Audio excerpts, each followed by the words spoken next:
Lord, na nais mo pong mag-apoy, na nais mo po, Lord, na lalo pang ma-develop, lalo pang mas maging malalim, Lord, sa pag-ebanghelyo at tumugon ang iyong mga anak sa ganito pong panawagan. Dahil nung iligtas mo kami, Lord, yung ebanghelyo narinig po namin, kaya po kami nagkaroon ng pagkaunawa na kailangan ka namin, kailangan namin ng kaligtasan. Kami na iyong niligtas na nakarinig ng ebanghelyo ay nais mo rin, Lord, maging bahagi ng paghahayag ng mabuting balita ng ebanghelyo sa mga taong wala pang kaligtasan. Lord, dalangin ko po sa aming puso, dahil ikaw po yung nanahan, ikaw po yung aming tinanggap. Lord, yung love and compassion, huwag mo pong hayaang mawala. Lord, yung love and compassion, papag-apuyin mo po ito sa aming puso. Papag-alapin mo po ito upang kami tumugon sa bagay na iyong pinagagawa po sa amin. Lord, patawarin mo kami sa maraming panahon o maraming mga pagkukulang.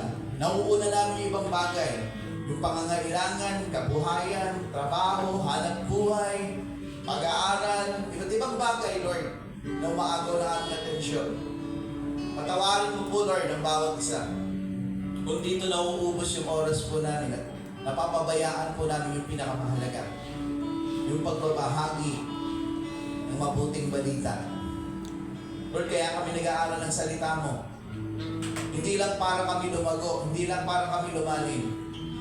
Kaya kami nag-aaral para makita po namin yung laki ng gawain, yung mga bagay na yung pinagagawa na dapat kaming tumugon, dapat kaming maging handa.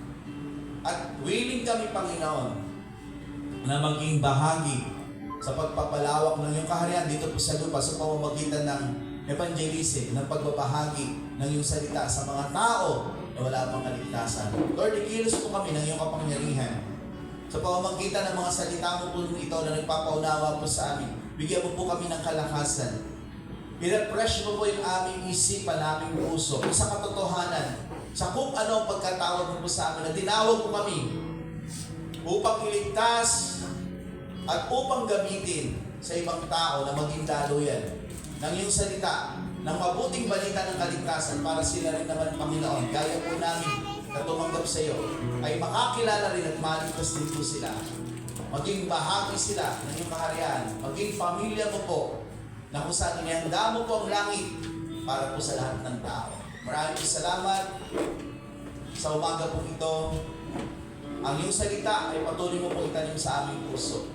At Lord, bigyan kami ng malinaw na kaunawaan sa bagay ng pag-ebanghelyo. Lord, aming ninalasa na pag-alapin mo po, Lord, sa aming puso ang pag-ebanghelyo. Dahil ito, Lord, ay hindi lamang isang gawain. Ito po ay isang uri ng buhay na nais mo pong makita sa amin, na sa bawat araw nabubuhay kami, na taglay-taglayan yung salita, na nakahanda na sa anumang pagkakataon ay ibahagi sa mga taong hindi pa nakakakilala po sa iyo.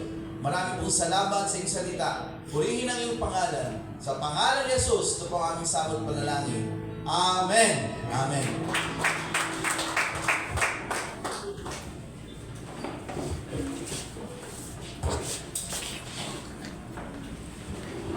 Salamat po sa napakagandang message po ng ating pastor at tayo po dadako sa ating Santa Cena po.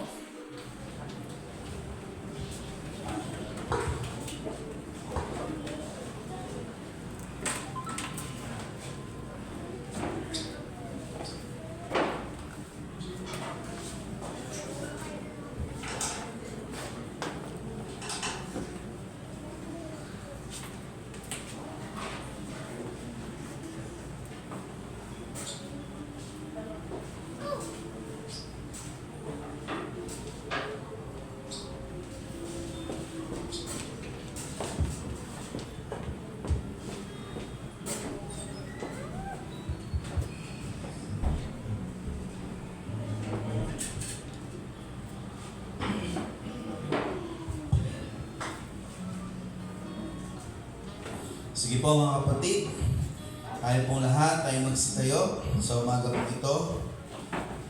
Sa umaga po ito, tayo po ay nasa panahon ng pag-aalaala sa hirap at sakit ng ating Panginoon.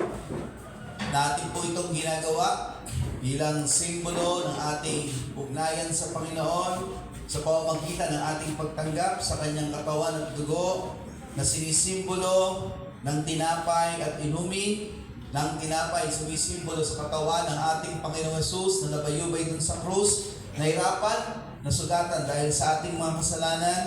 At narito po ang inumin na sumisimbolo sa kanyang dugo, na kung saan ang kanyang dugo ay saganang tumigis sa bundok ng Kalbaryo upang ang ating kasalanan, ang kasalanan ng buong sanlibutan ng sangkatauhan ay magkaroon ng kapatawaran sa pamamagitan ng dugo ng ating Panginoong Hesus. Ang sandali pong ito sa ating pag-aalaala ay napaka